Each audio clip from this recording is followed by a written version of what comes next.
क्या लगता है ग्रुप 56 में सरकार क्या चाहती है आप लोगों के साथ? या 20 सितंबर को जो सुनवाई है कुछ होने वाला भी है या नहीं होने वाला है? ये कह रहे थे अर्ली हियरिंग लगेगी, अर्ली हियरिंग लगेगी, उसका क्या रहा? या वो सिर्फ हुआ था? इस हिसाब से तो ज्वाइनिंग मार्च या फरवरी लास्ट तक तो जाएगी ही जाएगी, जिस हिसाब से सरकार का रवैया चल रहा है। क्या ग्रुप नंबर 56 का पेपर दोबारा होगा या नहीं होगा? इन सभी क्वेश्चंस के उत्तर एकदम संक्षिप्त में, बिल्कुल ना किसी लोक जोक के, ना किसी हाँ ना के। So let's start. पहला क्वेश्चन, क्या लगता है ग्रुप 56 में सरकार क्या चाहती है? तो देखो, सीधा और स्पष्ट सरकार चाहती है कि पेपर आप लोगों का ना यही रहे, पेपर दोबारा ना हो, जो मेरी समझ में आ रहा है और जो मेरे को लग रहा है। और जो आप लोगों की ज्वाइनिंग है वो जितना हो सके उतना लेट करवाए। बहाना कोर्ट का लगेगा। अभी जितनी भी सुनवाई हो रही हैं, जहाँ पर भी हमारे सीएम साहब जा रहे हैं, जितनी भी जनसभाओं में, वहाँ पे जितने बच्चे पूछ रहे हैं, सभी का क्या जवाब दे रहे हैं sir? Respected CM of Haryana क्या जवाब दे रहे हैं? एक ही जवाब दे रहे हैं कि जी साहब, को मैटर कहाँ पे है जी? कोर्ट में। बच्चे कहते हैं कोर्ट में, बस ख़त्म मैटर। कोर्ट जब करेगा जी, हम कुछ नहीं कर सकते। तो सरकार ने ये मैटर जानबूझकर कोर्ट में किया है। तो अब जो बच्चे हैं वो क्यों ना माने कि जो ये 41 क्वेश्चन आप लोगों ने ग्रुप 56 में रिपीट किए हैं वो जानबूझकर किए हैं, क्यों ना माने? इसको हम एक आप लोगों की चाल क्यों ना समझे बच्चों के खिलाफ, कि हाँ भाई 41 क्वेश्चन दे देते हैं, बच्चे पक्का कोर्ट में जाएंगे और भर्ती लेट होगी ही होगी। अगर भर्ती लेट नहीं होगी तो हम 41 क्वेश्चन के भी आप पे दे देंगे और फिर ये कह देंगे कि हमने भर्ती पूरी करवा दी और मेरिट लिस्ट के आधार पे नौकरी लगवा दी। तो चित भी अपनी और पट भी अपनी, समझे? This is called politics. तो बच्चों, आप लोगों के साथ पॉलिटिक्स खेली जा रही है। चलो नेक्स्ट क्वेश्चन। 20 सितंबर को जो अपनी हियरिंग होगी उसमें क्या होने वाला है? तो मैं बता देता हूँ, 20 सितंबर को कुछ नहीं होगा।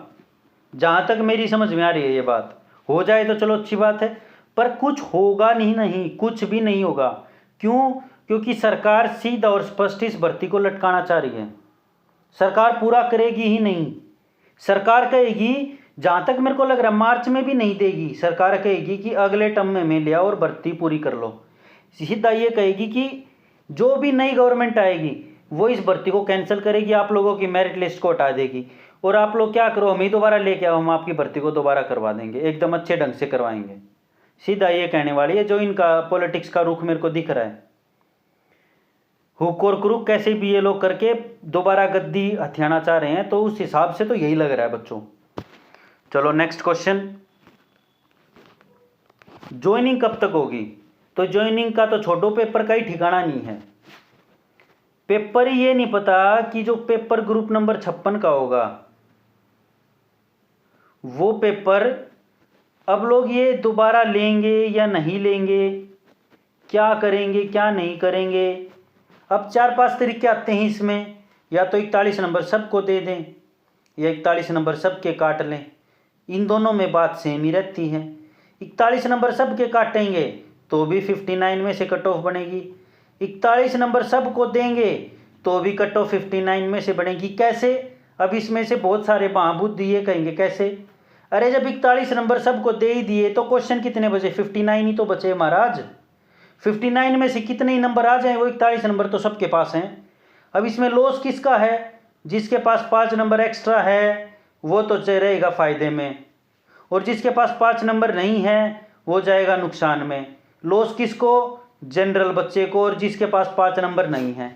जरूरी नहीं जनरल को, जो क्रीमी लेयर से ऊपर आता है, SC BC OBC BCA BCB, जो भी क्रीमी लेयर से ऊपर आता है सबको नुकसान है। EWS सबको, जो भी क्रीमी लेयर से ऊपर आएगा जिसके 5 नंबर नहीं होंगे वो सारे गए।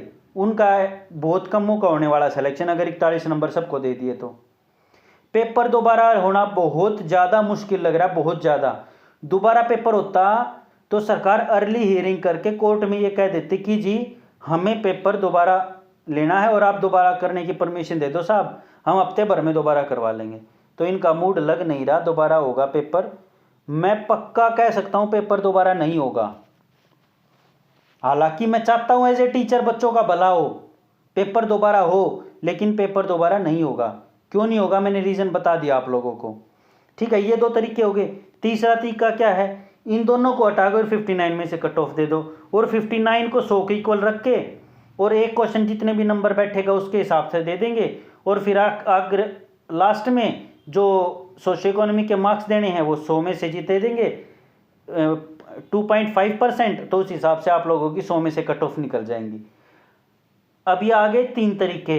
चौथा तरीका क्या है, चौथा तरीका है जी पेपर को एज इट इज चलने दो, 100 में से नंबर जिसके जितने बनते हैं करने दो। पांचवा तरीका क्या है, जिसके भी ग्रुप नंबर 56 में पेपर था, बात समझना, जिसका भी ग्रुप नंबर 56 में पेपर था और उसका पेपर ग्रुप नंबर 57 में भी था, उसके जितने नंबर 41 क्वेश्चन में से ग्रुप नंबर 57 में बन रहे उतने ही नंबर ग्रुप नंबर 56 में भी दे दो। अगर किसी के ज़्यादा है तो ज़्यादा कर दो, अगर किसी के कम है, मान लो कोई वहाँ ज़्यादा कराया और यहाँ कम कराया, 1-2 क्वेश्चन ऐसे मिलेंगे वहाँ पर जिसमें डाउट थे और यहाँ पर जिसको बाद में पता लगा कि ठीक कर दिए, फिर भी वो क्वेश्चन गलत हो गए, तो उसके जो मिनिमम नंबर है वो मान लो, उस हिसाब से कर लो।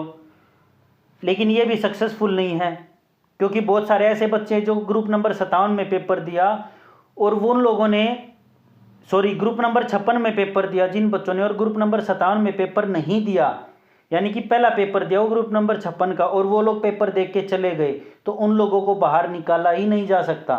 तो वो लोग फिर से मेरिट लिस्ट को ऊपर नीचे लेके जाएंगे, बहुत ज़्यादा फ्लक्चुएट करेंगे। तो कोई भी तरीका नहीं है, सिर्फ एक तरीका है, पेपर दोबारा रिकंडक्ट हो सकता है अगर गवर्नमेंट चाहे तो।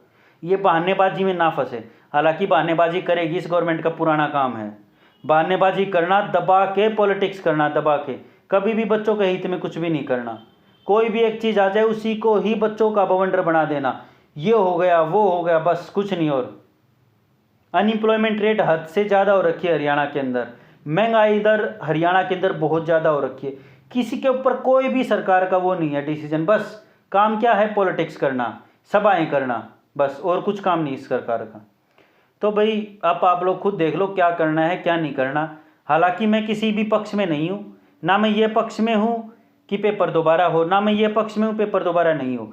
मेरा एज ए टीचर का जो मेरा मोटिव था मैंने बता दिया कि जो भी हो अच्छे ढंग से हो और भर्ती पूरी तरीके से अच्छे ढंग से पूरी हो जाए।